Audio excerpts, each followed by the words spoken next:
우리 오늘 현장에서 함께 참여하고 계신 교우들도 계시고요. 또 오늘 영상을 통해서 함께 복음학교 참여하고 계신 분들 계신데 우리 먼저 한번 인사하고 시작할까요? 우리 좌우에 계신 분들에게 참 잘 오셨습니다. 한번 인사하겠습니다. 참 잘 오셨습니다. 자, 한 번 더 인사할 때요. 복음으로 충만하십시오. 한번 인사하겠습니다. 복음으로 충만하십시오. 복음의 은혜가, 복음의 진리가 우리 안에 충만한 시간이 되시기를 바랍니다. 제가 복음학교 양육을 꼭 해야 되겠다, 이제 그런 마음들을 가지고 복음학교를 좀 빨리 시작하고 싶은 마음이 있었는데 뭐 여러 가지 바쁜 일들이 너무 많았어요. 그러다 보니까 복음학교를 준비할 수 있는 시간들이 없어서 계속 미루고 있었습니다. 그러다가 이제 연초에 제가 수술을 받고 잠깐 이렇게 투병하고 좀 요양하는 시간들 속에서 하나님이 계속 좀 그런 강한 마음을 주셨어요. 복음학교 교재를 좀 쓰고 복음학교를 좀 시작해야 되겠다, 이제 그런 마음을 주셔서 사실 저는 이제 치료받는 과정 동안에 이 복음학교 교재를 다 썼습니다. 그래서 저도 이제 교재를 쓰면서 굉장히 은혜가 많이 됐고 벅차오르는 마음이 있었어요. 그리고 제가 투병 중에 썼으니까 얼마나 여기다가 다 진액을 쏟아 부었겠습니까? 피를 토하는 심정으로 복음의 은혜를 어떻게 좀 나눌 수 있을까 말씀을 좀 준비하면서 제가 받았던 은혜를 여러분들과 함께 좀 나누고 싶습니다. 그래서 오늘부터 시작해서 우리가 10주간 우리가 뿌리하고 있는 복음이 무엇인가라고 하는 것을 우리가 함께 좀 정리해 보려고 하고요. 이 과정이 끝나게 됐을 때는 누구에게라도 내가 붙잡고 있는, 내가 믿고 있는 복음이 무엇인가라고 하는 것을 분명하게 이야기할 수 있는 그런 복음 중심적인 신앙이 될 수 있었으면 좋겠다 하는 마음이 있습니다. 우리가 이제 매주 수요 예배 시간에 길지 않은 시간 이 내용을 다루어야 하기 때문에 제가 조금 빨리 나갈 수도 있습니다. 그래서 여러분 좀 도움이 되시기 위해서는 미리 좀 예습을 하고 오시면 도움이 좀 많이 되실 것 같아요. 교재가 여러분들에게 다 나눠져 있으니까요. 다음 주 오시기 전에 그리고 성경 구절들하고 내용들을 한번 좀 읽어보시고 미리 좀 예습을 하시면 도움이 되시리라 생각이 됩니다. 중간중간에 적으셔야 될 내용들이 있으시니까요. 혹시 볼펜이 없으신 분들은 우리 볼펜을 좀 받으시고 해서 필요한 내용들 꼭 잘 메모하시고 지나가시면 좋겠습니다. 여러분 나눠드린 이제 교재 다 가지고 계시죠? 교재를 중심으로 해서 필요한 내용들을 잠깐 읽기도 하고 여러분들과 말씀을 좀 나누도록 하겠습니다. 먼저 이 페이지를 보시면 들어가며 처음 이 복음학교를 시작하면서 제가 어떤 마음을 가지고 이 복음학교를 쓰게 됐고 제게 주셨던 하나님의 마음이 무엇인가 하는 것들을 좀 같이 나누려고 하는데요. 우리가 가지고 있는 기독교 신앙의 가장 중요한 가치, 그게 바로 복음 아니겠습니까? 그래서 제가 이 페이지 네 번째 줄에 그렇게 써놨습니다. 그 무엇보다 복음이라는 가치에는 우리에게 가장 중요한 것이라고 할 수 있습니다. 뭐 이걸 부인하는 사람들은 없죠. 우리 기독교 신앙에 있어서 가장 중요한 것, 가장 중심이 되는 것이 바로 이 복음이라고 하는 가치입니다. 그래서 복음이 무엇입니까? 이렇게 교회를 다니시는 분들, 그리스도인들에게 물어보면 복음에 대해서 잘 얘기하시는 분들도 있는가 하면 복음에 대해서 이야기하는데 좀 주저주저 하시는 분들이 있어요. 머릿속에 뭔가 알고 있기는 한데 내가 믿고 있는, 우리가 붙잡아야 될 복음의 진리가 무엇인가라고 하는 것을 명확하게 잘 대답하지 못하시는 분들이 있으셨다라고 하는 것이죠. 그러다 보니까 우리가 복음이 무엇인가라고 하는 것을 잘 모르면 복음 중심적인 신앙생활을 하기가 참 어렵다라고 하는 거고요. 복음에 충만한 삶을 살아가기가 어렵다라고 하는 거예요. 그러니까 우리가 왜 복음 중심적인 삶을 살지 못할까? 가장 중요한 이유는 우리가 복음이 무엇인가에 대해서 잘 모르기 때문이다라고 하는 것이죠. 사도 바울이요, 로마 교회를 향해서 이 로마서라고 하는 서신을 썼습니다. 바울이 로마서를 쓰면서 이 서신을 쓰고 있는 목적이 뭔가, 이 서신을 통해서 무슨 이야기를 하고 싶은가 하면서 로마서 1장 15절에서 이렇게 이야기를 해요. 우리 한번 같이 읽어보겠습니다. 그러므로 나는 할 수 있는 대로 로마에 있는 너희에게도 복음 전하기를 원하노라. 자, 바울이 로마서를 쓰면서 이렇게 이야기해요. 나는 너희에게, 로마에 있는 너희에게 복음 전하기를 원한다. 그렇게 이야기하고 있습니다. 근데 여러분, 이 로마서는요, 믿지 않는 불신자들을 대상으로 해서 쓴 게 아니고요. 로마 교회를 대상으로 해서 썼다는 거예요. 그러니까 교회를 다니는 사람들을 대상으로 해서 이 서신을 쓰면서 바울이 무슨 이야기를 하고 있냐면 내가 너희에게 복음에 대해서 알게 하기를 원한다 이렇게 이야기하고 있습니다. 무슨 뜻일까요? 그러니까 교회를 다니지만 복음이 무엇인가라고 하는 게 바르게 정립되어져 있지 않은 상태에서 지금 신앙생활을 하고 있다는 거예요. 그래서 바울이 이 로마서를 통해서 도대체 복음이라고 하는 것이 무엇인가라고 하는 것을 아주 명확하게 적고 있는 서신이 이 로마서라는 거예요. 여러분, 오늘 우리는 다릅니까? 오늘날 많은 분들이 교회를 다니지만 정말 복음을 제대로 알고 있고 그 복음을 붙잡고 신앙생활하고 있는가 이렇게 물어본다면 자신 있게 대답할 수 있는 신앙인들이 몇이나 될까요? 자, 그런 차원에서는 우리도 다시 한번 복음에 대해서 바르게 알고 있는가 하는 것을 좀 확인할 필요가 있겠고요. 저도 목사로서 목회를 하면서 내가 정말 복음적인 설교를 하고 있는가?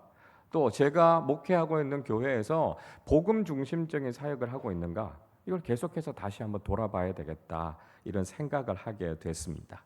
자, 그래서 제가 이 복음학교라고 하는 양육 과정을 시작하면서 제가 기대하는 바가 몇 가지 있어요. 3페이지를 한번 보시면 이렇게 써 있습니다. 이 양육 과정을 통해서 저는 기대하는 바가 많습니다. 첫 번째는 뭐냐면 무엇보다 복음이 무엇인지 모르는 분들이 복음에 대해서 확실하게 알고 복음이신 예수 그리스도를 영접하고 회심하는 체험이 있기를 소망합니다. 이게 첫 번째의 기대입니다. 그래서 복음이 무엇인지 모르시는 분들, 예수 그리스도를 알지 못하는 분들이 이 복음 학교를 통해서 예수 그리스도의 복음을 만나고요. 예수님을 영접하고 회심하게 되는 은혜가 있기를 원합니다. 우리가 이번 가을에는 우리 교우들을 대상으로 해서 제가 이 복음학교 양육을 진행합니다만 이제 내년부터는요. 우리 새가족들 뿌리 내리기 교육을 마친 새가족들을 중심으로 해서 우리 새가족들이 반드시 받으셔야 되는 양육 과정으로 이 과정을 계속해서 저희가 운영해 나가려고 합니다. 그래서 예수를 처음 믿게 되시는 분들이 우리가 믿게 되는 복음이 무엇인가? 우리가 붙잡아야 될 예수 그리스도가 어떤 분이신가라고 하는 걸 알고 예수님을 영접하고 회심하는 은혜가 있기를 저는 소원한다라고 하는 것이죠. 자, 두 번째는요. 교회를 다니지만 복음 중심적인 신앙생활을 하지 못하셨던 분들이 잘못된 신앙생활을 청산하고 복음에 기초한 견고한 신앙을 갖게 되기를 기대합니다. 이게 두 번째의 기대입니다. 그러니까 우리가 신앙생활을 오래 해왔다고 하는데 복음적인 신앙생활이 아닌 거예요. 복음으로부터 좀 거리가 있는 신앙생활을 하는 경우들이 있다는 거죠. 경우에 따라서는요.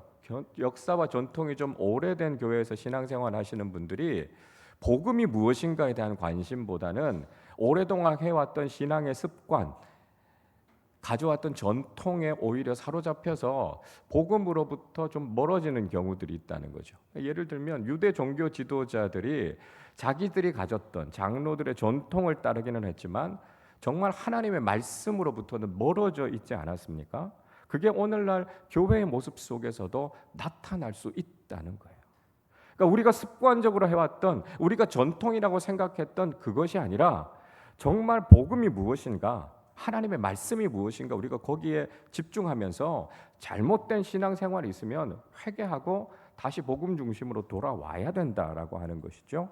그러니까 이런 변화가 있을 수 있기를 바란다 하는 것입니다. 자, 세 번째는요. 더 나아가서 복음을 알고 깨닫게 됐을 때 그 복음이 우리 자신에게서 흘러 넘쳐서 우리 이웃들과 삶의 자리로 전해지는 복음의 증인된 사명을 잘 감당할 수 있기를 소원합니다 하는 겁니다. 그러니까 우리 안에 복음이 충만해지면 자연스럽게 나타나는 현상이요. 복음을 전하게 된다는 거예요. 왜 우리가 복음을 전하지 않습니까? 우리 안에 복음이 차서 흘러 넘치지 않기 때문에 그래요. 복음이 우리 안에 충만해지면 자연스럽게 우리는 만나는 모든 사람들에게 예수 그리스도의 복음을 전하게 된다는 것이죠. 에스겔 47장의 말씀에 보면 성전에서부터 흘러나오는 물에 대한 환상이 나옵니다. 성전에서 흘러나오는 물이 점점 갈수록 깊어지죠. 처음에는 발목에 차고 그 다음에는 무릎에 차고 허리에 차고 그 다음에는 사람이 헤엄쳐서 건너야 하는 강이 됐다. 그렇게 이야기하고 있습니다. 복음은요, 우리 안에서 가득 차서 우리로부터 흘러 넘쳐야 돼요. 교회가 복음으로 충만해지면 그 복음은요, 반드시 세상으로 이웃들에게로 흘러가게 되는 거예요. 그래서 많은 사람들이 그 복음의 은혜에 흠뻑 잠기게 되는 것이죠. 중요한 건 우리가 복음으로 채워져야 된다는 거예요. 그러면 우리가 복음의 증인된 사명을 잘 감당할 수 있게 된다는 것이죠. 우리가 이번 복음학교를 통해서 바로 이런 세 가지의 기대를 가지고 이 복음학교를 잘 감당하고요, 이 복음학교의 과정들을 통해서 우리 안에 정말 복음의 은혜가 충만해지시기를 주님의 이름으로 축복합니다. 자, 오늘 우리 1과 보겠습니다. 예수 그리스도의 복음 4페이지입니다. 자, 오늘 주제 말씀 사도행전 4장 12절의 말씀입니다. 자, 말씀을 우리 함께 읽겠습니다. 다른 이로서는 구원을 받을 수 없나니 천하 사람 중에 구원을 받을 만한 다른 이름을 우리에게 주신 일이 없음이라 하였더라. 자, 다른 이로서는 구원을 받을 수 없고요, 오직 예수 그리스도의 이름만이 구원의 이름이고 예수 그리스도의 이름이 바로 복음이다 이야기하고 있습니다. 이 과에서 이야기하려고 하는 것은 복음이 곧 예수 그리스도이시고 복음의 중심이 바로 예수 그리스도이시다라고 하는 것을 우리가 다시 한번 확인하려고 하는 거예요. 자, 우리 기독교 신앙에 있어서는 오직 예수님만이 구원자이시다라고 하는 확실한 구원의 길을 가지고 있습니다. 그런데 많은 사람들, 또 타 종교의 사람들이 그걸 가지고 자꾸 문제를 삼는다는 거예요. 뭐라고 이야기하냐면 이렇게 이야기하죠. 현대를 살아가는 많은 사람들이 기독교에서 말하는 배타적인 진리에 대해서 불편해하는 경우들이 많다는 거예요. 왜 교회에 다니는 사람들은 예수님만이 구원자라고 이야기하느냐라고 하는 것이죠. 그래서 이 기독교가 가지고 있는 진리가 너무 배타적인 진리이기 때문에 그것 때문에 자꾸 갈등과 분쟁이 일어나는 거 아니냐라고 하는 거죠. 예수님만이 구원자이시다라고 하는 것만 좀 양보하면 세상의 많은 다른 종교들과 우리가 평화롭게 지낼 수 있고 대화할 수 있고 함께 갈 수 있을 텐데, 기독교에서는 예수님만이 구원자이다라고 하는 배타적인 진리를 갖고 있다는 거죠. 그게 자꾸만 부딪히고 갈등을 일으킨다라고 하는 거예요. 그래서 기독교에서 이것만 좀 내려놓으면 좋겠다라고 하는 거예요. 그러나 우리는 그렇게 이야기하지 않지요. 자, 밑에서 네 번째 줄 보십시오. 그럼에도 불구하고 성경은 여전히 예수 그리스도만이 우리의 유일한 구원자이시고 다른 구원의 길은 없다라고 말합니다. 왜 우리가 예수 그리스도만이 우리의 유일한 구원자이시다라고 하는 것을 이야기할까요? 여러분, 사실 진리라고 하는 것은 배타적일 수밖에 없습니다. 이것도 되고 저것도 되는 것, 그건 진리일 수 없다는 거죠. 여러분, 예를 한번 들어보시죠. 진리만이 아니라 사실은 그냥 원리도요, 이것도 되고 저것도 되는 건 안 된다는 것이죠. 예를 들면 이런 겁니다. 수학에서 1 더하기 1이 2잖아요. 그런데 그게 3도 되고 4도 되고 5도 된다 그러면 여러분 어떻게 되겠습니까? 이게 수학이 통하지가 않는 거예요. 그러니까 원리에 있어서도 답은 배타적일 수밖에 없다라고 하는 것이죠. 시간을 한번 생각해 보세요. 자, 시간은 사람들과의 약속입니다. 자, 지금 시간이 7시 53분이에요. 근데 저는 7시 53분이라 그러는데 어떤 분은 8시 53분이라 그러고 어떤 사람은 9시 53분이라고 이야기한다고 여러분 한번 생각해 보십시오. 만약에 서로가 시간을 다르게 이해하고 있다면, 여러분 비행기를 타고 어디 여행을 가거나 기차를 타야 된다면 그걸 여러분 제대로 지키면서 비행기나 기차를 탈 수 있겠습니까? 사람들과 약속을 했는데요, 그 시간에 여러분이 사람을 만나실 수 있으시겠어요? 자, 원리라고 하는 것도요, 사람들과의 약속이라고 하는 것도요, 이렇게 배타적일 수밖에 없다는 거예요. 그런데 구원에 대한 진리가 이것도 되고 저것도 된다라고 하는 건 말이 안 되는 거예요. 진리라고 하는 것은 배타적일 수밖에 없다라고 하는 것이죠. 자, 그러면 성경이 우리에게 들려주고 있는 참된 진리는 무엇인가라고 하는 것을 우리가 오늘 말씀을 바탕으로 해서 한번 정리해 보도록 하겠습니다. 5페이지 보시죠. 자, 오늘 우리가 마태복음 1장 18절부터 25절까지의 말씀을 읽었는데요. 이 말씀을 근거로 해서 우리가 이 질문에 한번 대답을 해보죠. 1번은 이런 질문입니다. 성경은 예수님의 탄생이 다른 사람들과 다른 점에 대해서 언급하고 있는데요. 그것이 무엇인가? 라고 하는 것이죠. 자, 오늘 18절 말씀인데요. 우리 18절 말씀을 같이 한 번 더 읽어보겠습니다. 예수 그리스도의 나심은 이러하니라. 그의 어머니 마리아가 요셉과 약혼하고 동거하기 전에 성령으로 잉태된 것이 나타났더니. 자, 예수님의 탄생이 이랬다라고 이야기하죠. 예수님의 탄생이 어떻게 달랐다는 것이죠? 처녀의 몸을 통해서 성령을 통해서 잉태되셨다라고 하는 것을 이야기하고 있습니다. 그러니까 일반적으로 사람이 태어나는 남자와 여자가 결혼을 해서 아이를 낳게 되는 그런 인간적이고 자연적인 방법이 아니라 특별한 방법으로 이 땅에 오신 분이 바로 예수 그리스도시다라고 하는 것이죠. 자, 그러면 우리에게 이런 질문이 생기는 겁니다. 2번을 보십시오. 왜 예수님께서 처녀의 몸에서 탄생하실 수밖에 없었는지에 대해서 그 이유를 이야기해 보자는 거죠. 자, 왜 예수님께서 이 땅에 오실 때 다른 인간들과 똑같은 방법으로 오시지 않고 이렇게 특별한 방법으로 오실 수밖에 없었을까요? 자, 이것은 인간이 죄인이다라고 하는 전제에서부터 출발하는 것입니다. 하나님께서 인간을 선하게 창조하셨어요. 그런데 사탄의 유혹에 넘어가서 인간은 결국 타락해서 죄인이 되고 말았습니다. 그래서 이 인간의 죄의 문제를 하나님께서 해결하시기를 원하셨던 것이죠. 그래서 인간의 죄의 문제를 해결하기 위해서는 죄가 없는 존재가 인간의 죄를 대신 지셔야만 죄의 문제가 해결된다는 거예요. 근데 문제는 아담 이후로 모든 인간은 다 원죄를 가지고 있기 때문에 다 죄인이라는 거예요. 그러니까 인간적인 방법으로 죄 없이 이 땅에 와서 인간의 죄의 문제를 해결할 수 있는 존재는 아무도 없다라고 하는 것이죠. 그래서 하나님의 방법으로요.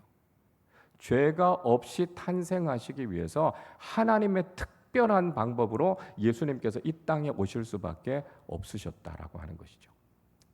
자, 여러분, 제가 이런 예를 들어요. 사형수 두 사람이 있다고 한번 생각해 보십시오. 그런데 사형수 한 사람이 간수에게 가서 이런 이야기를 합니다. 내가 이 사람을 대신해서 죽을 테니까 이 사람을 좀 살려주십시오. 이렇게 이야기합니다. 자, 여러분, 이게 말이 되는 겁니까? 이 말이 안 되죠. 어차피 두 사람이 다 사형을 당할 사람인데 한 사형수가 다른 사형수를 대신해서 죽는다고 해서 이 사람의 죄가 대신 사해지는 게 아니다라고 하는 거죠. 자, 그런데 사형수 한 사람이 있는데 죄가 없는 사람이 있어요. 이 사람이 와서 간수에게 이야기합니다. 제가 저 사람을 대신해서 죽을 테니까 이 사람을 용서해 주십시오 라고 이야기하면 여러분 어떻습니까? 물론 현실 속에서 일어날 수 있는 일은 아니죠. 그러나 논리적으로는 말이 된다는 거예요. 여러분, 우리 인간의 죄의 문제를 해결하기 위해서는요, 죄가 없는 존재가 우리의 죄를 대신 지셔야 합니다. 그러나 그 어떤 인간도 다 근본적으로 죄인의 본성을 가지고 태어나기 때문에 우리의 죄의 문제를 해결할 수 없어요. 그래서 하나님께서는 죄가 없는 존재로 예수님을 이 땅에 보내시기 위해서 특별한 방법으로, 하나님의 방법으로 예수님을 이 땅에 보내셨다는 거예요. 그래서 히브리서 4장 15절에서 히브리서 기자는 이렇게 이야기합니다. 자, 우리 같이 한번 읽어보겠습니다. 우리에게 있는 대제사장은 우리의 연약함을 동정하지 못하실 이가 아니요 모든 일에 우리와 똑같이 시험을 받으신 이로되 죄는 없으시니라. 예수님은 우리와 똑같은 몸을 입고 이 땅에 오셨고요, 우리와 똑같이 시험을 받으시지만 근본적인 차이는 뭡니까? 죄가 없으시다는 거예요. 왜요? 하나님의 방법으로 이 땅에 오셨기 때문에 예수님은 죄가 없는 존재로 이 땅에 오셨다라고 하는 것이죠. 그것이 예수님의 특별한 탄생이었다라고 하는 이야기를 하고 있는 것입니다. 자, 3번을 보세요. 마리아의 남편인 요셉은 약혼자인 마리아의 임신 소식을 듣고 어떻게 행동했습니까? 자, 19절 말씀 우리 같이 읽겠습니다. 그의 남편 요셉은 의로운 사람이라 그를 드러내지 아니하고 가만히 끊고자 하여. 자, 요셉은 의로운 사람이었어요. 믿음의 사람이었어요. 올바른 사람이었어요. 그러나 요셉의 입장에서도 이걸 받아들이기는 어려웠다는 거죠. 자기하고 약혼한 상대자가 지금 아이를 가졌어요. 그러니까 그걸 받아들일 수 있는 사람이 누가 있겠습니까? 그래서 요셉은요, 가만히 끊고자 했다고요. 파혼을 하고자 했다는 거죠. 그러니까 이걸 문제 삼아서 굉장히 큰 이슈가 되면 마리아의 입장이 굉장히 곤란해질 수 있었기 때문에 요셉은 마리아를 사랑하고 마리아를 생각하는 입장에서 그냥 조용하게 이 혼인 관계를 정리하려고 했다라고 하는 거죠. 그러니까 요셉에게도 이걸 받아들이는 건 굉장히 어려웠다라고 하는 거예요. 자, 페이지를 넘어가서 4번을 보십시오. 자, 사람들이 예수님의 특별한 탄생에 대해서 거부감을 갖는 이유에 대해서 우리가 한번 이야기해 보자라고 하는 것이죠. 자, 여러분 이해할 수 있죠? 요셉이 이 일을 받아들이기 어려웠던 것처럼, 의로운 사람이었고 믿음의 사람이었던 요셉이 이 일을 받아들이기 어려웠던 것처럼 우리도 사실 예수님이 이렇게 탄생하셨다라고 하는 것을 받아들이기 어렵습니다. 왜요? 우리가 가지고 있는 이성, 우리가 가지고 있는 경험을 가지고 생각해 볼 때 이건 있을 수 없는 일이거든요. 그러니까 받아들이기가 어렵다는 거예요. 예수님의 복음, 하나님의 말씀, 사람들이 쉽게 잘 받아들이지 못합니다. 왜요? 사람들의 이성과 경험을 뛰어넘는 초자연적인, 초이성적인 것들이 우리가 믿는 기독교 신앙에는 있기 때문에 그래요. 그래서 우리가 이걸 가리켜서 신비라고 합니다. 신비. 기독교 신앙에서는 우리가 이해하고 받아들일 수 있는 것도 굉장히 많이 있습니다. 예수님의 교훈, 예수님의 윤리, 이건 우리가 거부감 없이 쉽게 받아들일 수 있어요. 굉장히 수준이 높은 고매한 인격을 가진 사람들에게서 나타나는 이런 가르침과 윤리에 대해서는 많은 사람들이 다 열광하면서 받아들입니다. 그러나 기독교 신앙에는 그것만 있는 것이 아니죠. 기독교 신앙에는 분명히 우리의 생각과 경험과 지식을 뛰어넘는 이런 신비의 영역이 있다는 거예요. 그래서 이런 영역들이 있기 때문에 이걸 받아들이기 어려워한다라고 하는 것이 현실적인 문제다라고 하는 것이죠. 자, 그럼 5번을 보십시오. 요셉이요, 인간적으로는 받아들일 수 없었던 일들을 수용할 수 있었던 이유가 무엇이겠는가라고 하는 겁니다. 이거 분명히 인간적으로 이성적으로는 받아들이기 어려웠던 일이지만 결국 요셉이 이걸 수용하게 되잖아요. 그 계기가 뭐냐라고 하는 것이죠. 자, 20절 말씀 같이 읽겠습니다. 이 일을 생각할 때에 주의 사자가 현몽하여 이르되 다윗의 자손 요셉아 내 아내 마리아 데려오기를 무서워하지 말라. 그에게 잉태된 자는 성령으로 된 것이라. 자, 요셉이 무슨 경험을 한 겁니까? 주의 사자, 천사가 그의 꿈에 나타나서 하나님의 말씀을 전해준 거예요. 그러니까 영적인 체험을 한 거죠. 내가 아무리 이해하려고 하고 내 이성이나 경험을 통해서 받아들이려고 해도 되지 않던 것들이 영적인 체험을 통해서 하나님의 계시를 통해서 이걸 받아들이게 되는 일들이 일어나게 됐다라고 하는 것입니다. 자, 24절 말씀도 같이 읽어볼까요? 요셉이 잠에서 깨어 일어나 주의 사자의 분부대로 행하여 그의 아내를 데려왔으나. 주의 사자의 말씀대로 순종해서 이것을 받아들였다라고 하는 거예요.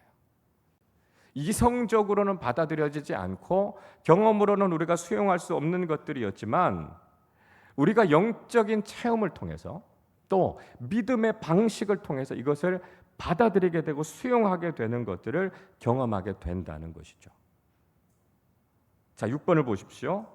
우리가 이해할 수 없거나 받아들이기 어려운 일을 받아들일 수 있는 계기는 무엇입니까? 하실까라고 하는 겁니다. 이거죠. 우리가 다 이해할 수 없지만, 우리가 다 설명할 수 없지만, 하나님께서 우리로 하여금 믿음을 주시고 우리로 하여금 영적인 체험을 통해서 그걸 받아들이게 하시는 거죠. 여러분, 우리가 신앙생활 해왔던 걸 한번 생각해 보십시오. 여러분 다 이해가 되셔서, 여러분이 다 받아들이셔서 여러분이 그렇게 신앙생활을 해오셨습니까? 그렇지 않거든요. 내가 이해되지 않는 부분들도 있어요. 내가 더 설명하지 못하는 부분들도 있어요. 그러나 하나님께서 우리에게 영적인 통찰력을 주시죠. 하나님께서 우리에게 믿음의 눈을 열어주시죠. 그래서 그 믿음의 눈으로 바라보니까 하나님의 일이 이해가 되더라는 거예요. 받아들여지더라는 거예요. 그래서 기독교 신앙은 이해가 되기 때문에 믿는 게 아니고요, 믿음의 눈으로 바라보니까 그게 받아들여지고 이해가 되더라라고 고백하게 된다라고 하는 것이죠. 그래서 우리가 기독교 신앙을 단지 이성적이고 합리적으로만 바라보는 것이 아니라 우리를 뛰어넘는 하나님의 일들, 이 신비의 영역들을 우리가 영적으로 체험하기 시작할 때, 그때부터 이 진리가 우리에게 믿어지는 것이고요, 이해가 되는 것이고요, 그 말씀에 순종하게 된다라고 하는 것이죠. 자, 7번을 보십시오. 자, 그러면 예수라고 하는 이름의 뜻이 무엇인가라고 하는 겁니다. 우리의 구원자로 오신 예수 그리스도, 이 예수님이라고 하는 이름의 뜻이 무엇입니까? 21절 말씀 같이 읽어보겠습니다. 아들을 낳으리니 이름을 예수라 하라. 이는 그가 자기 백성을 그들의 죄에서 구원할 자이심이라 하니라. 자, 예수님이라고 하는 이 예수님의 이름의 뜻이 뭐라고요? 구원자라고요. 구원자. 그러니까 우리가 예수님을 믿는다라고 이야기하는 건 이미 예수님이 나의 구원자이시다라고 하는 걸 우리가 고백하는 거예요. 예수님만이 우리의 구원자이십니다라고 하는 걸 고백하는 것이죠. 구약의 이름으로는요, 이 이름이 여호수아입니다. 여호수아. 그러니까 여호수아와 예수님 사이에서 아주 긴밀한 관계가 있죠. 오늘은 제가 이걸 다 설명해 드리지는 않겠습니다만, 예수, 여호수아라고 하는 말이 바로 구원자라고 하는 의미예요. 그러니까 우리가 예수를 믿는다라고 하는 것은 예수님만이 나의 구원자가 되신다라고 하는 걸 고백하는 신앙을 이야기한다는 거예요. 자, 여러분, 그러면 처음 드렸던 그 질문을 우리가 8번에서 다시 한번 봅니다. 왜 세상의 다른 존재가 아니라 예수님만이 우리의 유일한 구원자가 되신다, 그렇게 이야기할 수 있을까요? 그러니까 왜 예수님만이 우리의 구원자이십니까? 두 가지입니다. 하나는 아까 앞에서 말씀드렸던 것처럼 우리의 죄를 구원하시기 위해서는, 우리의 죄의 문제를 해결하기 위해서는 죄가 없으신 하나님이셔야 한다는 거죠. 모든 인간은 다 죄인입니다. 그렇기 때문에 죄가 없으신 하나님이 오셔야만 우리의 죄의 문제를 해결할 수 있다는 거예요.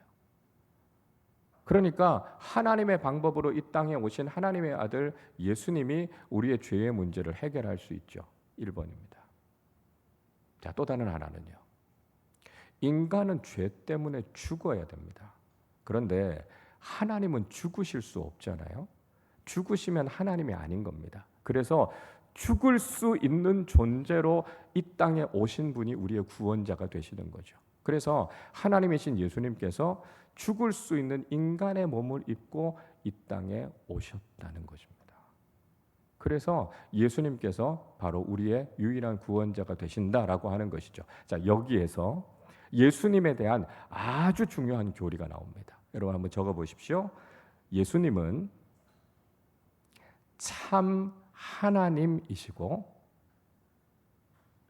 참 인간이십니다. 자, 이게 아주 중요한 교리입니다. 예수님은 참 하나님이시고 참 인간이십니다. 예수님은 100% 하나님이시고요, 동시에 100% 인간이십니다. 50%가 아니에요. 완전한 하나님, 완전한 인간입니다. 자, 여기에서부터 이 교리를 인정하지 않는 것에서 모든 기독론적인 이단이 다 나오는 거예요. 자, 어떤 이단에서는요, 예수님은 하나님이 아니시라는 거예요. 아주 뛰어난 인간이었는데 예수님께서 하나님의 양자가 되셨기 때문에 하나님의 아들이 됐다 이렇게 설명합니다. 이단입니다. 예수님은 본질적으로 하나님이세요. 100% 하나님이시다라고 하는 예수님의 신성을 인정하지 않았기 때문에 이거 이단입니다.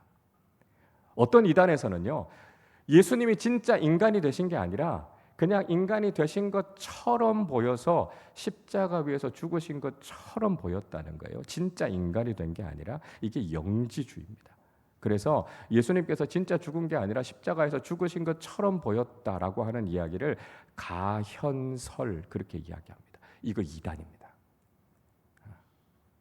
예수님은 완전한 하나님이신데 완전한 인간의 몸을 입으시고 십자가에서 죽으시고 부활하신 분이 예수 그리스도시다라고 하는 것이죠. 그래서 이걸 고백할 수 있어야만 진정한 기독교 신앙, 복음에 대한 올바른 교리다라고 하는 걸 우리가 알아야 된다라고 하는 것입니다. 중요한 겁니다. 여러분 꼭 기억하세요. 예수님은 참 하나님이시고 참 인간이시다라고 하는 것이 예수님에 대한 아주 중요한 우리의 신앙의 고백이다라고 하는 것이죠. 자, 9번을 보십시오. 예수님께서 구원자로 오실 것을 예언한 선지자는 누구였고 그 징표는 무엇이었습니까? 하는 것입니다. 자, 22절, 23절 같이 읽겠습니다. 이 모든 일이 된 것은 주께서 선지자로 하신 말씀을 이루려 하심이니 이르시되 보라 처녀가 잉태하여 아들을 낳을 것이요 그의 이름은 임마누엘이라 하리라 하셨으니 이를 번역한즉 하나님이 우리와 함께 계시다 함이라. 자, 예수님께서 우리의 구원자로 오실 것이다라고 하는 것은 이미 구약의 선지자들로부터 예언이 됐던 말씀이라는 것이죠. 이 말씀은 이사야 선지자를 통해서 예언된 말씀 아닙니까? 예수님께서 오시기 600년 전에 이미 이사야 선지자를 통해서 메시아가 오실 것이다라고 하는 것을 예언했습니다. 그 징표가 뭐라고요? 임마누엘이라고요. 임마누엘. 하나님께서 우리와 함께 하신다라고 하는 뜻입니다. 인간이 죄를 지어서요, 하나님의 영이 우리에게서 떠났어요. 그러니까 사실은 이제 인간이 하나님을 떠난 거죠. 그래서 임마누엘을 상실하게 됐습니다. 하나님께서 인간을 창조하시고 에덴 동산에서 하나님께서 인간과 늘 함께 그 동산을 걸으셨어요. 그래서 늘 임마누엘의 축복을 인간이 경험했습니다. 그런데 창세기 3장에서 인간이 타락하고 죄를 짓고 난 이후에 이 임마누엘이 상실된 거예요. 하나님이 떠나신 거예요. 하나님이 떠나시니까 하나님의 생명이 인간에게서 떠난 거죠. 그러니까 인간은 결국 죽는 존재가 된 겁니다. 육신의 죽음을 경험하고 나면 영원한 죽음, 영원한 저주에 빠질 수밖에 없게 된 거예요. 왜냐하면 생명이신 하나님이 떠났기 때문에 그런 거예요. 근데 하나님께서 구원의 약속을 주시죠. 다시 임마누엘을 회복하겠다고요. 그래서 메시아이신 예수 그리스도를 보내주셔서 하나님께서 떠나지 않고 함께 하시겠다는 거예요. 예수 그리스도를 통해서 하나님의 생명이 우리와 함께 하시는 걸 경험하게 하시겠다는 거예요. 그게 구원이고요. 그게 영생이죠. 그래서 예수 그리스도를 믿고 하나님의 생명이 우리와 함께하는 임마누엘을 경험하면 우리의 삶이 어떻게 됩니까? 우리가 이 땅을 살아가는 동안에도 예수의 생명을 통해서 살만 나는 인생을 살게 되는 거예요. 임마누엘, 하나님이 함께 하시면 하나님의 생명이 우리 안에 있는 거거든요. 그러니까 날마다 살아나는 거예요. 살만 나는 인생을 살게 되는 것이죠. 그리고 우리가 이 육신을 벗게 될 때는 어떻게 됩니까? 영원한 하나님 나라에서 그 생명을 영원토록 누리게 되는 것이죠. 이게 임마누엘의 축복입니다. 그러니까 하나님이 떠나면 우리에겐 생명이 없는 거예요. 우리에겐 소망이 없는 거예요. 그런데 하나님께서 예수 그리스도를 보내주셔서 이 약속, 임마누엘, 하나님의 생명이, 하나님의 영이 우리와 함께 하시기 때문에 우리가 이 땅을 살아가는 동안에도 예수의 생명을 가지고 살아가는 것이고요. 하나님 나라에서도 예수님께서 우리에게 주신 이 영원한 생명을 누리면서 하나님의 나라에서 영원토록 살게 되는 것이죠. 이게 바로 우리에게 약속해 주신 영생의 축복입니다. 자, 이 약속이 이사야 선지자를 통해서 또 구약의 많은 선지자들의 예언을 통해서 이미 예언되어졌던 것들이 이루어졌다라고 하는 것이죠. 자, 그러면 페이지를 넘어가셔서 10번을 보십시오. 예수님께서 우리의 구원자가 되셨다는 것이 성경에 이미 예언되었다는 것은 어떤 의미가 있는지를 말해보자라고 하는 겁니다. 자, 우리를 구원하시고자 하는 하나님의 계획이 이미 성경에 예언되어져 있다라고 하는 게 우리에게는 어떤 의미가 있습니까? 여러분, 하나님의 구원은요, 즉흥적인 게 아니에요. 우발적인 게 아니다라고 하는 겁니다. 하나님께서 이미 죄인인 우리를 구원하시고자 하는 계획을 갖고 계셨어요. 자, 하나님께서 언제부터 우리를 구원하시고자 하는 약속, 계획을 갖고 계셨을까요? 그렇죠. 우리가 처음 죄를 짓고 타락한 바로 그 시점부터 하나님께서는 이미 우리를 구원하시겠다라고 하는 계획과 약속을 하셨어요. 창세기 3장 15절 말씀인데요. 창세기 3장 15절 말씀 우리 같이 한번 읽어보겠습니다.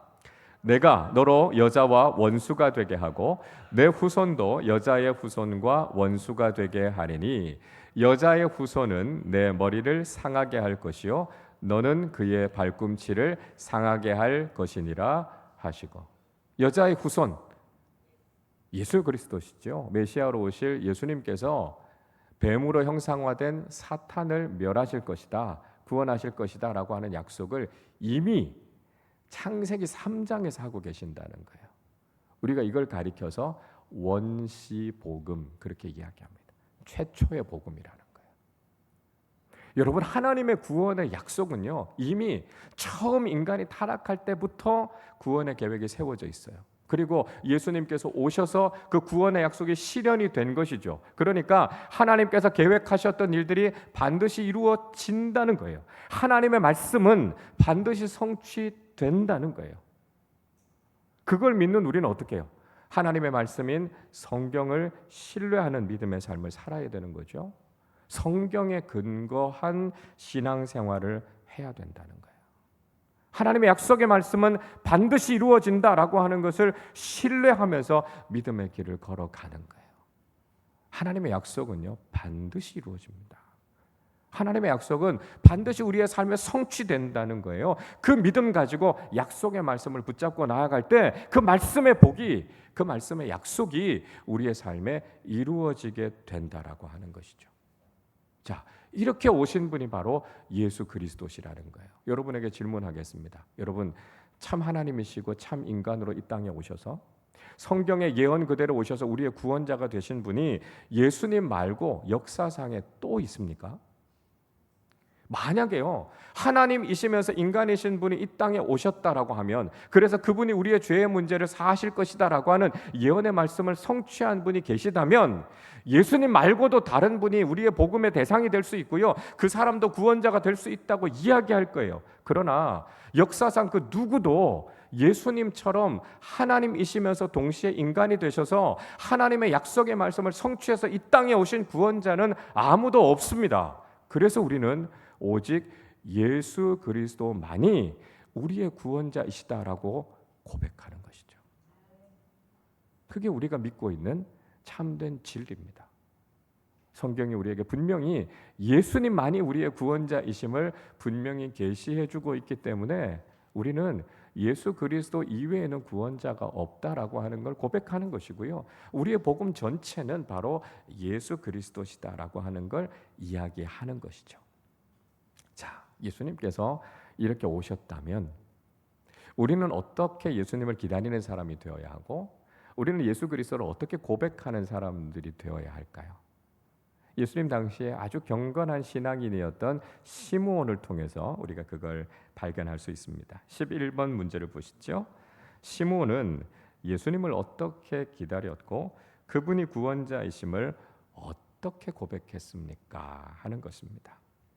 자, 누가복음 2장 29절부터 32절까지 말씀인데요, 우리 말씀을 한번 같이 읽어보겠습니다. 주제여, 이제는 말씀하신 대로 종을 평안히 놓아 주시는도다.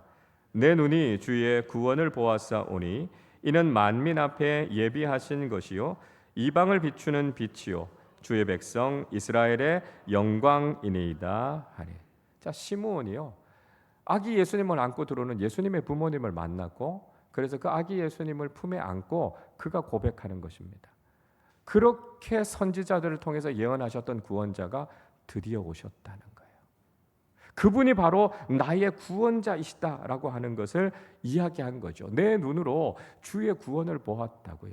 그 구원이 어디까지 임합니까? 만민에게, 이방의 모든 사람들에게도 임하게 된 것이고요. 특별히 이스라엘의 영광이라고요. 택함 받은 자들, 유대인을 통해서 구원자이신 예수님이 오지 않았습니까? 그것이 유대인으로서의 가장 큰 영광, 이스라엘의 가장 큰 영광이라는 거예요.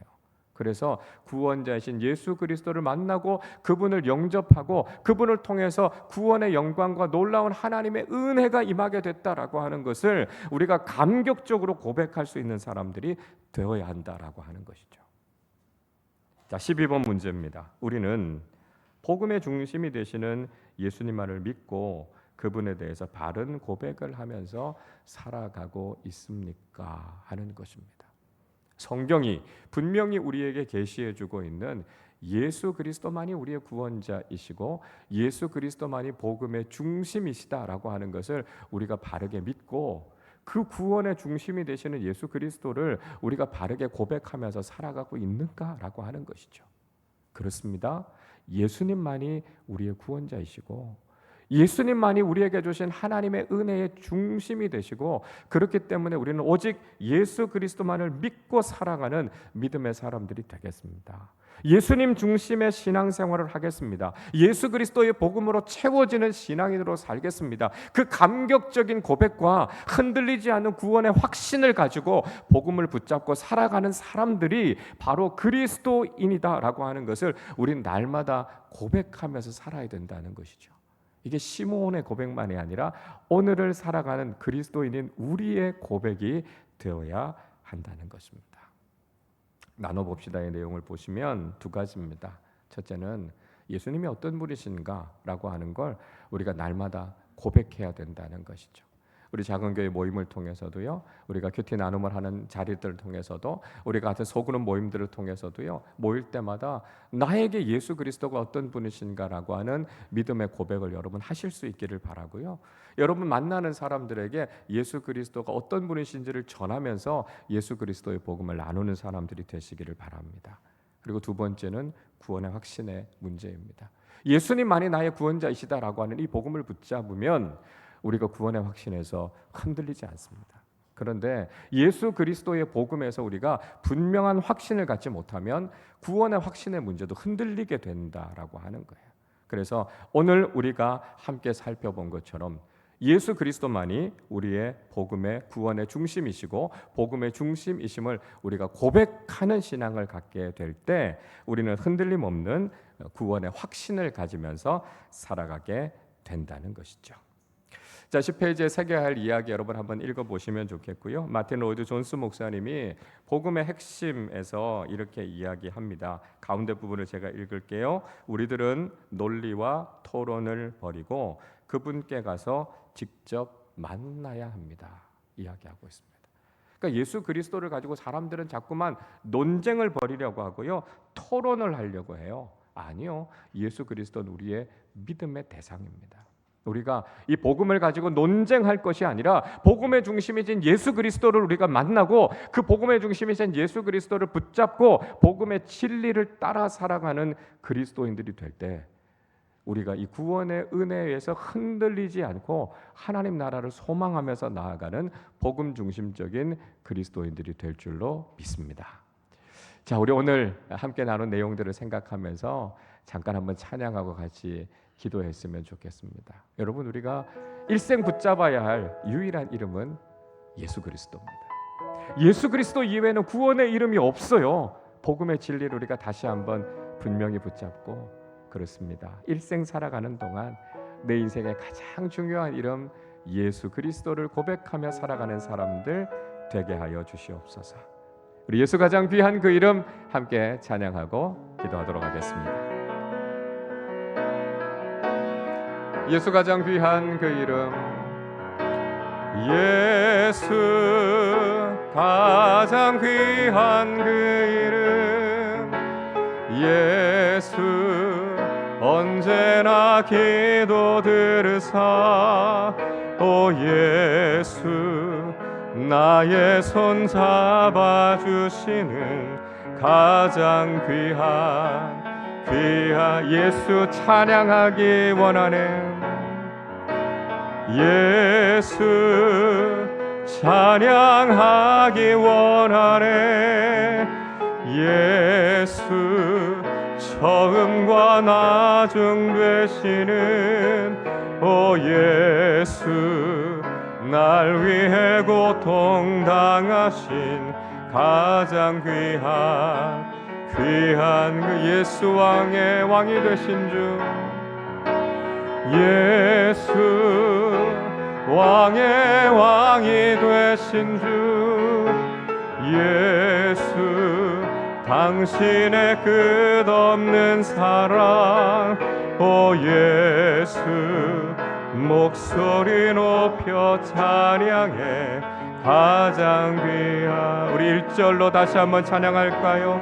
예수 가장 귀한 그 이름 예수 가장 귀한 그 이름 예수 언제나 기도 들으사 오 예수 나의 손 잡아주시는 가장 귀한 그 이름. 우리 시간 함께 기도하겠습니다. 오늘 하나님께서 우리에게 들려주시는 가장 중요한 메시지는 예수 그리스도가 바로 복음이라는 것입니다. 세상 다른 어디에도 복음은 없습니다. 세상도 어떤 존재도 구원자가 될 수 없습니다. 오직 완전한 하나님이시면서 완전한 인간의 몸을 입고 오셔서 죄인인 우리의 영원한 운명을 바꾸어 놓으신 예수 그리스도만이 우리의 복음의 중심이고요. 우리의 유일한 구원자가 되십니다. 오직 우리의 삶에 예수 그리스도의 은혜를 채워주시고 예수 그리스도의 생명과 복음이 충만하게 하여 주셔서 예수님 중심적인 신앙생활을 살아가게 하시고 예수의 생명으로 우리의 삶이 변화되게 하시고 우리가 일생을 살아가는 동안 오직 예수 그리스도의 복음만을 선포하며 살아가는 사람들 되게 하여 주시옵소서. 우리 함께 통성으로 기도하도록 하겠습니다. 하나님 아버지 감사합니다. 죄인으로 아버지 하나님 영원한 죽음에 빠질 수밖에 없는 우리에게 예수 그리스도를 보내주심으로 우리에게 생명이 있고 소망이 있고 하나님 나라의 축복이 있음을 우리에게 알게 해주심을 감사합니다. 성경이 우리에게 분명히 들려주고 계시는 것처럼 예수 그리스도 이외에는 우리의 구원자가 없습니다. 예수 그리스도 이외에는 우리를 죄로부터 건져주실 분이 없습니다. 예수 그리스도가 바로 우리의 복음이심을 고백합니다. 하나님 아버지 일생을 살아가는 동안 오직 복음 대신 예수 그리스도를 올바로 붙잡고 살아가는 믿음의 사람들이 되게 하여 주시옵소서. 예수 그리스도가 우리의 구원자이심을 고백하며 주님께서 우리에게 주신 영원한 생명과 주님께서 우리에게 주신 하나님 나라의 유업과 주님께서 우리에게 주신 이 놀라운 축복을 아버지 하나님 누리며 살아가는 사람들 되게 하여 주시옵소서. 오직 우리의 구원자는 예수 그리스도 한 분뿐이심을 고백하게 하여 주시고 만나는 많은 사람들에게 이 복음의 진리를 증거하고 이 복음의 진리 위에 구원의 흔들림 없는 확신을 가지고 살아가는 믿음의 사람들 되게 하여 주시옵소서. 하나님 아버지 우리의 삶의 중심에 예수 그리스도의 은혜와 주님의 복음의 말씀이 있게 하여 주시고 우리가 일생을 살아가는 동안 오직 예수 그리스도의 영광을 위해 살아가는 사람들이 되게 하여 주시옵소서. 복음 이외에는 우리의 소망이 없습니다. 복음 이외에는 우리의 축복이 없습니다. 그 복음의 중심이 되시는 예수 그리스도를 믿고 예수 그리스도를 의지하며 살아가는 예수의 사람들이 되게 하여 주시옵소서. 하나님 아버지 우리 아름다운 교회가 오직 예수 그리스도 영으로 충만해지게 하시고 예수 그리스도의 복음으로 합당한 삶을 살아가게 하여 주셔서 오직 복음의 중심이 되시는 예수 그리스도만을 증거하며 살게 하여 주시옵소서. 하나님 아버지 복음학교 시작할 수 있도록 주님 은혜를 베풀어 주심을 감사합니다. 이 첫 시간에 오직 예수님만이 우리의 구원자이시며 복음의 중심임을 다시 한번 깨닫게 해주심을 감사합니다. 죄 없는 참 하나님이시면서 우리 모두의 인간의 죄를 해결하시기 위해서 죽으실 수 있는 존재로 이 땅에 오신 예수님만이 우리의 구원자이심을 고백하게 하여 주시고 우리가 이 복음의 진리를 확실히 믿고 이 복음의 진리를 많은 사람들에게 증거하며 살아가는 믿음의 사람들 되게 하여 주옵소서. 복음이신 예수 그리스도를 믿고 우리에게 예수의 생명이 넘쳐나게 하여 주시고 일생을 살아가는 동안 오직 예수 그리스도의 복음을 위한 삶을 사는 우리 모두 되게 하여 주옵소서. 감사드리며 우리 주님 예수 그리스도의 이름으로 기도하옵나이다. 아멘.